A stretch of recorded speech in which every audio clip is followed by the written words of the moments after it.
दुर्योधन आरंभ से ही पांडवों से शत्रुता रखता था और हर पल उन्हें मारने का षड्यंत्र रचता रहता था। उसके इस काम में उसका मामा शकुनी पूरा साथ देता था। एक बार दुर्योधन ने पांडवों को परिवार सहित खत्म करने की योजना तैयार की। दुर्योधन की यह योजना बहुत ही खतरनाक थी। दुर्योधन ने शकुनी के साथ मिलकर एक खतरनाक साजिश को अंजाम दिया। शकुनी ने दुर्योधन को लाक्षागृह में पांडवों को मारने की युक्ति बताई। दुर्योधन अपने मामा शकुनी की बातों में आ गया और साजिश को चरणबद्ध तरीके से अंजाम देने में जुट गया। दुर्योधन ने वाणावृत में लाक्षागृह का निर्माण कराया। इसके अवशेष बागपत जिले के बरनावा क्षेत्र में मिलते हैं। इस महल में बनाई गई सुरंग हिंडन नदी के समीप खुलती है। बरनावा में ही दुर्योधन ने लाक्षागृह का निर्माण कराया था। दुर्योधन ने अपनी योजना को सफल बनाने के लिए पिता का भी सहारा लिया। दुर्योधन इस बात को महसूस करने लगा था कि युधिष्ठिर हस्तिनापुर की जनता के बीच लोकप्रिय हो गए हैं। इन गुणों से प्रभावित होकर भीष्म पितामह युधिष्ठिर के राज्याभिषेक की इच्छा भी जता चुके हैं। ऐसे में दुर्योधन ने फैसला कर लिया था कि वो किसी भी कीमत पर यह नहीं होने देगा। इसलिए उसने अपने पिता से कहा कि पिताजी, यदि एक बार युधिष्ठिर को राज सिंहासन मिल गया तो यह राज्य सदा के लिए पांडवों का हो जाएगा। कौरव इनके सेवक बनकर रह जाएंगे। दुर्योधन को समझाते हुए धृतराष्ट्र ने कहा कि बेटा दुर्योधन, युधिष्ठिर संतानों में सबसे बड़ा है, इसलिए इस राज्य पर उसी का अधिकार है। फिर भीष्म तथा प्रजाजन भी उसी को राजा बनाना चाहते हैं।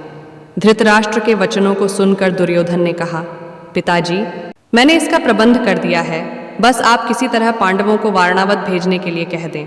दुर्योधन ने पांडवों के रहने के लिए पुरोचन नामक शिल्पी से एक भवन का निर्माण करवाया था। यह पूरा महल लाख, चर्बी, सूखी घास आदि से बना था। इस महल को बनवाने में ऐसे चीज़ों का अधिक प्रयोग किया गया था जो जल्दी आग पकड़ लें। इसके पीछे दुर्योधन की सोच यह थी, जब पांडव इस महल में गहरी नींद में सो जाएंगे तो इसमें आग लगा दी जाएगी, जिससे यह महल तुरंत ही जलकर राख हो जाए और किसी को बच निकलने का कोई मौका न मिले। दुर्योधन ने पिता को अपनी बातों से मना ही लिया था। इसलिए धृतराष्ट्र ने युधिष्ठिर को वाणावृत जाने का आदेश दिया। धृतराष्ट्र के आदेश का पालन करते हुए युधिष्ठिर माता और सभी भाइयों के साथ महल में प्रवेश किया और परिवार के साथ रहने लगे। दुर्योधन की यह योजना विदुर के कारण विफल हो गई। जब युधिष्ठिर वाणावृत जा रहे थे तो उनकी भेंट विदुर से हुई और उन्होंने दुर्योधन के सारे षड्यंत्र के बारे में बता दिया और सतर्क रहने के लिए कहा। विदुर ने युधिष्ठिर को बताया कि दुर्योधन ने ज्वलनशील पदार्थों से महल बनवाया है जो आग लगते ही राख हो जाएगा। इसलिए तुम लोग भवन के अंदर से वन तक पहुंचने के लिए एक सुरंग बना लेना ताकि संकट आने पर उसका प्रयोग कर सको। मैं सुरंग बनाने वाला कारीगर चुपके से तुम लोगों के पास भेज दूंगा, लेकिन तब तक सावधानी से महल में रहना। युधिष्ठिर ने विदुर को धन्यवाद दिया। योजना का पता लगने के बाद पांडव अपने बचाव के लिए उपाय करने लगे। सुरंग तैयार हो गई। फिर एक दिन युधिष्ठिर ने भीमसेन से कहा, भीम, अब दुष्ट पुरोचन को इसी लाक्षागृह में जलाकर हम सभी लोगों को यहाँ से निकल लेना चाहिए।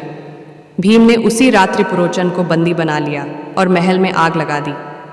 युधिष्ठिर माता कुंती और भाइयों के साथ सुरंग के रास्ते सुरक्षित निकल आए। लेकिन जब पांडवों के बच निकलने की जानकारी दुर्योधन को हुई तो उसे अपनी योजना के विफल होने पर बहुत क्रोध आया और पुनः नई योजना की तैयारी करने लगा।